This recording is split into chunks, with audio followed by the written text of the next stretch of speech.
Hello മക്കളെ, നമുക്ക് എല്ലാവർക്കും അറിയാം മെയ് 16 മുതൽ 25 വരെയാണ് നമുക്ക് +1 അലോട്ട്മെന്റിനുള്ള സമയം എന്ന് പറയുന്നത്. ഈ ഒരു സമയപരിധിക്കുള്ളിൽ നമുക്ക്, അതായത് മെയ് 16 മുതൽ 25 വരെയുള്ള സമയത്തിനുള്ളിൽ നമുക്ക് എപ്പോൾ വേണമെന്നുണ്ടെങ്കിലും +1 വേണ്ടിയിട്ട് അപേക്ഷിക്കാനായിട്ട് സാധിക്കും. അപ്പോൾ നാളെയാണ് ഈ ഒരു മെയ് 16 എന്ന് പറയുന്നത്. അപ്പോൾ നാളെ നമ്മൾ ഈ ഒരു അപ്ലൈ ചെയ്യുന്ന സമയത്ത്, അല്ലെങ്കിൽ അപ്ലൈ ചെയ്യുന്നതിന് മുന്നേ തന്നെ നിങ്ങൾ അറിഞ്ഞിരിക്കേണ്ട അല്ലെങ്കിൽ ശ്രദ്ധിച്ചിരിക്കേണ്ട കുറച്ച് കാര്യങ്ങളുണ്ട്. അതെന്തൊക്കെയാണ് എന്നുള്ളതാണ് ഈ ഒരു വീഡിയോയിലൂടെ മിസ് പറഞ്ഞിരുന്നത്. അപ്പോൾ എല്ലാതും ശ്രദ്ധയോടെ കൂടെ വേണം കേട്ടിരിക്കാനായിട്ട്. ഇതെല്ലാം നിങ്ങൾ അപ്ലൈ ചെയ്യുന്ന സമയത്ത് നിങ്ങൾ ശ്രദ്ധിക്കണം. ഓക്കെ, അപ്പോൾ അതിലൊന്നാമത്തെ കാര്യം നിങ്ങൾ ചെയ്യേണ്ടത് എന്താണെന്ന് വെച്ച് കഴിഞ്ഞാൽ, ഒരിക്കലും ധൃതി പിടിച്ചിട്ട് നമ്മളൊന്നും ചെയ്യേണ്ട ഒരു ആവശ്യമില്ല. പലരുടെയും ഒരു ചെറിയൊരു തെറ്റിദ്ധാരണ എന്താണെന്ന് വെച്ച് കഴിഞ്ഞാൽ, നമ്മൾ ഏറ്റവും ഫസ്റ്റ് ആയിട്ട് ചെയ്ത് കഴിഞ്ഞാൽ ഏറ്റവും വേഗം തന്നെ നമുക്ക് അലോട്ട്മെന്റ് കിട്ടും എന്നുള്ളതാണ്. അപ്പം അങ്ങനെയൊന്നുമില്ല മക്കളെ. നമുക്ക് മെയ് 16 മുതൽ 25 വരെ സമയമുണ്ട്. അതിനുള്ളിൽ നിങ്ങൾക്ക് എപ്പോൾ ചെയ്ത് കഴിഞ്ഞാൽ നിങ്ങൾക്ക് അലോട്ട്മെന്റ് കിട്ടും. ഓക്കെ, അപ്പം അതുകൊണ്ട് തന്നെ എന്ത് വേണ്ട, ധൃതി പിടിച്ചിട്ട് ഒന്നും ചെയ്യേണ്ട ആവശ്യമില്ല.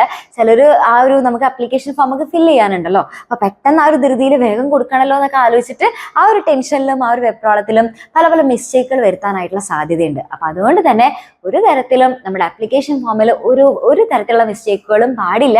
പിന്നെ മാത്രമല്ല, ആപ്ലിക്കേഷൻ ഫോം നിങ്ങൾ ഫില്ല് ചെയ്യുന്ന സമയത്ത് അതിൽ നിങ്ങൾ എന്ത് ചെയ്യുന്നുണ്ടെങ്കിലും അതിൻ്റെയൊക്കെ, അതായത് ഇപ്പം നമുക്കിപ്പോൾ ക്ലബ് സർട്ടിഫിക്കറ്റ്, അല്ലെങ്കിൽ നമ്മൾ ഇന്ന ക്ലബിലാണെന്ന് പറയും, അല്ലെങ്കിൽ നമ്മൾ NMMS USS ഒക്കെ പാസ്സായിട്ടുണ്ടെന്നൊക്കെ കൊടുക്കുകയാണെന്നുണ്ടെങ്കിൽ, അല്ലെങ്കിൽ നമുക്ക് സ്റ്റേറ്റ് തലത്തിലോ അല്ലെങ്കിൽ ജില്ലാ തലത്തിലോ നമ്മൾ എന്തെങ്കിലും പാർട്ടിസിപ്പേറ്റ് ചെയ്തിട്ടുണ്ടെന്നുണ്ടെങ്കിൽ ഇതിൻ്റെയൊക്കെ സർട്ടിഫിക്കറ്റ് നമ്മുടെ കയ്യിൽ ഇപ്പോൾ ഉണ്ടായിരിക്കണം. ഓക്കെ, നമ്മൾ സർട്ടിഫിക്കറ്റ് ഇല്ലാത്ത ഒന്നിനും നമ്മൾ അവിടെ കൊടുക്കേണ്ട ആവശ്യം വരുന്നില്ല കേട്ടോ. അപ്പൊ അതുകൊണ്ട്, അല്ലെങ്കിൽ നിങ്ങൾക്ക് അത് നിങ്ങൾ ആ ഒരു അഡ്മിഷൻ സമയത്ത് അത് ബുദ്ധിമുട്ടുണ്ടായിരിക്കും. ഈ ഒരു അപ്ലൈ ചെയ്യുന്ന സമയത്ത് നമുക്ക് ഒരു സർട്ടിഫിക്കറ്റിന്റെ ആവശ്യമില്ല.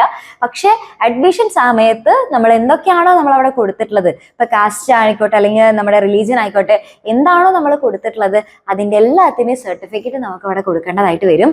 അതുകൊണ്ട് തന്നെ നിങ്ങൾ ഓരോന്ന് അപ്ലൈ ചെയ്യുന്ന സമയത്തും അല്ലെങ്കിൽ ഓരോന്ന് ടിക്ക് ഇടുന്ന സമയത്ത് കറക്റ്റായിട്ട് തന്നെ ശ്രദ്ധയോടെ കൂടെ ചെയ്യുക. ഈ കാസ്റ്റിലും അതേപോലെ തന്നെ റിലീജിയനിലൊക്കെ എന്തെങ്കിലുമൊക്കെ മാറ്റം വരുത്തുകയാണ്, നമ്മൾ ശ്രദ്ധക്കുറവ് മൂലം ചിലപ്പോൾ അറിയാതെ ഇങ്ങനെ എന്തെങ്കിലും തരത്തിലുള്ള തെറ്റുകൾ പറ്റിപ്പോവുകയാണെന്നുണ്ടെങ്കിൽ അത് മാറ്റാനായിട്ട് കുറച്ച് അത്യാവശ്യം കഷ്ടപ്പെടും. ഓക്കെ, അപ്പൊ അതുകൊണ്ട് അത്തരത്തിലുള്ള മിസ്റ്റേക്കുകളൊന്നും വരുത്താതെ ശ്രദ്ധിക്കുക. പിന്നെ അതേപോലെ തന്നെ ശ്രദ്ധിക്കേണ്ട മറ്റൊരു കാര്യം എന്ന് വെച്ച് കഴിഞ്ഞാൽ, നമ്മുടെ യൂസർ നെയിമും പാസ്വേഡും, അതായത് നമുക്ക് ഫസ്റ്റ് തന്നെ ഒരു കാൻഡിഡേറ്റ് ലോഗിൻ നമുക്ക് ചെയ്യേണ്ടതായിട്ട് വരും. അപ്പൊ ആ സമയത്ത് നമുക്കൊരു യൂസർ നെയിമും അതേപോലെ തന്നെ ഒരു പാസ്വേഡും നമുക്ക് കിട്ടും.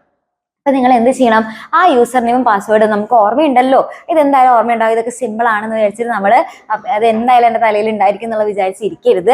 ആ യൂസർ നെയിമും പാസ്വേഡ് കിട്ടിക്കഴിഞ്ഞാൽ അപ്പം തന്നെ എവിടെയെങ്കിലും നോട്ട് ചെയ്ത് വെക്കുക, അല്ലെങ്കിൽ നിങ്ങളുടെ പാരൻസിൻ്റെ അച്ഛൻ്റെ മൊബൈലിലേക്കോ അല്ലെങ്കിൽ അമ്മയുടെ മൊബൈലിലേക്കോ എന്ത് ചെയ്യുക, അത് അയച്ചു കൊടുക്കുക. ഓക്കെ, എവിടെയെങ്കിലും അത് നോട്ട് ചെയ്ത് വെക്കണം. അത് വളരെ നിർബന്ധമാണ്. കാരണം ഇനിയുള്ള എല്ലാ സമയത്തും നമുക്ക് ഓരോ അലോട്ട്മെന്റ് വരുന്ന സമയത്ത് അല്ലെങ്കിൽ നമ്മുടെ ബാക്കിയുള്ള എന്ത് കാര്യങ്ങൾക്ക് വേണമെന്നുണ്ടെങ്കിൽ കൂടിയും നമുക്ക് ആ ഒരു യൂസർ നെയിം പാസ്വേഡ് ഉപയോഗിച്ചിട്ടാണ് നമ്മൾ അതിലേക്ക് ലോഗിൻ ചെയ്യുന്നുണ്ടാവുക. ഓക്കെ, അപ്പൊ അതെന്തായാലും സൂക്ഷിച്ചു വെക്കാം. പിന്നെ അതുപോലെ തന്നെ മറ്റൊരു കാര്യം നിങ്ങൾ ശ്രദ്ധിക്കേണ്ടത്, ഒരു തരത്തിലുള്ള സ്പെല്ലിംഗ് മിസ്റ്റേക്കുകൾ വരുത്താതിരിക്കാൻ. നിങ്ങളുടെ പേര് എഴുതുമ്പോൾ അല്ലെങ്കിൽ നിങ്ങളുടെ അഡ്രസ്സ് എഴുതുന്ന സമയത്ത്, അപ്പോൾ അല്ലെങ്കിൽ നിങ്ങളുടെ പിൻകോഡ് എന്തിലായാലും നിങ്ങൾ ഒരു തരത്തിലുള്ള സ്പെല്ലിംഗ് മിസ്റ്റേക്കുകൾ ഇല്ലാതിരിക്കാനായിട്ട് ശ്രദ്ധിക്കുക. പിന്നെ അതേപോലെ തന്നെ നമ്മൾ നമ്പർ ഓഫ് സ്കൂൾസ് കൊടുക്കും, അതായത് നമുക്ക് വേണ്ട സ്കൂളുകൾ. അപ്പോൾ പലരും ചിന്തിക്കുക എന്താണെന്ന് വെച്ച് കഴിഞ്ഞാൽ, എനിക്ക് എന്തായാലും ഫുള്ളി പ്ലസ് ആണല്ലോ, അപ്പോൾ അതുകൊണ്ട് എൻ്റെ വീടിന് ചുറ്റുമുള്ള ഒരു 5-6 സ്കൂൾ ഞാൻ കൊടുത്തിട്ടുണ്ട്, അത് മതിയാവും, എനിക്ക് ആ സ്കൂളിൽ തന്നെ കിട്ടും എന്നുള്ളൊരു പ്രതീക്ഷയോട് കൂടി ഇരിക്കും. അങ്ങനെ ചെയ്യരുത്, മണ്ടത്തരായി പോവും. അപ്പൊ നിങ്ങൾ എന്താ ചെയ്യേണ്ടതെന്ന് വെച്ചാൽ, നിങ്ങൾക്ക് ഫുൾ A+ ഉണ്ടെങ്കിൽ കൂടിയും നിങ്ങൾ എന്ത് ചെയ്യുക, നിറയെ സ്കൂൾസ്, നമുക്കൊരു 50 സ്കൂൾ വരെ കൊടുക്കാനായിട്ടുള്ള ഓപ്ഷൻ ഉണ്ട്. അപ്പൊ നിറയെ സ്കൂളുകൾ, ഒരു 10-20 സ്കൂളുകൾ നിങ്ങൾ എന്തായാലും കൊടുത്തിട്ടേക്ക്, ഫുൾ A+ ഉണ്ടെങ്കിൽ കൂടി.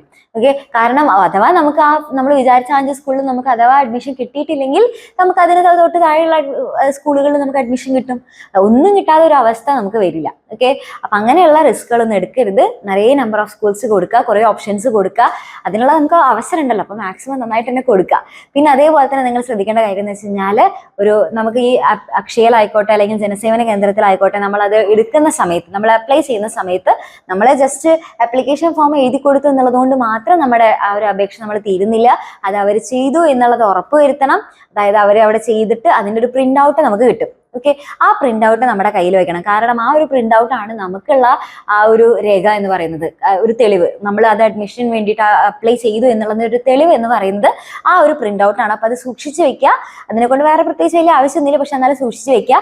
പിന്നെ അതേപോലെ തന്നെ ഇനിയിപ്പോൾ നിങ്ങൾ സ്വന്തമായിട്ടാണ് നിങ്ങളുടെ ലാപ്പിലാണ് ചെയ്യുന്നത് എന്നുണ്ടെങ്കിൽ അതിന്റെ PDF, ആ പ്രിന്റ് ഔട്ട് എടുക്കുന്നതിന് പകരം നിങ്ങൾ എന്ത് ചെയ്യുക, PDF ആയിട്ട് സൂക്ഷിച്ചു വെച്ചാലും മതി. ഓക്കെ, ഇത്രയും കാര്യങ്ങൾ നിങ്ങൾ ശ്രദ്ധിക്കുക. അപ്പൊ എല്ലാവരും അടിപൊളിയായിട്ട് എന്ത് ചെയ്യുക, നന്നായിട്ട് തന്നെ കറക്റ്റായിട്ട് ഒരു മിസ്റ്റേക്കും വരുത്താതെ നന്നായിട്ട് തന്നെ ചെയ്യുക. അപ്പോൾ 16 മുതൽ 25 വരെ സമയമുണ്ട്.